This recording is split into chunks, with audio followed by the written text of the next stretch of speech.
Chapter 12. Alice's Evidence. "Here!" cried Alice, quite forgetting in the flurry of the moment how large she had grown in the last few minutes, and she jumped up in such a hurry that she tipped over the jury box with the edge of her skirt, upsetting all the jurymen onto the heads of the crowd below. And there they lay sprawling about, reminding her very much of a globe of goldfish she had accidentally upset the week before.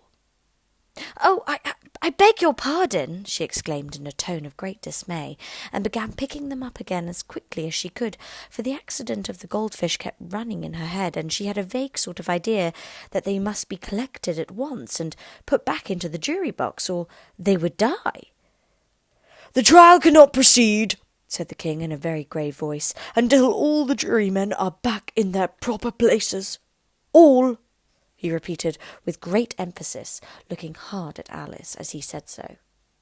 Alice looked at the jury box and saw that, in her haste, she had put the lizard in head downwards, and the poor little thing was waving its tail about in a melancholy way, being quite unable to move. She soon got it out again and put it right. "Not that it signifies much," she said to herself.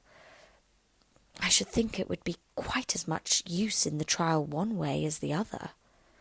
As soon as the jury had a little recovered from the shock of being upset, and their slates and pencils had been found and handed back to them, they set to work very diligently to write out a history of the accident.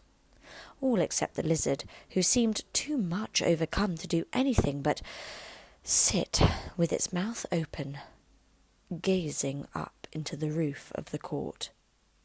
"What do you know about this business?" the king said to Alice. "Nothing," said Alice. "Nothing whatever?" persisted the king. "Nothing whatever," said Alice. "That's very important," the king said, turning to the jury. They were just beginning to write this down on their slates when the white rabbit interrupted. "Unimportant, your majesty. Your majesty means of course," he said in a very respectful tone, but frowning and making faces at him as he spoke. "Unimportant, of course, I meant," the king hastily said, and went on to himself in an undertone. "Important, unimportant, unimportant, important," as if he were trying which word sounded best. Some of the jury wrote it down, "Important," and some, "Unimportant." Alice could see this as she was near enough to look over their slates.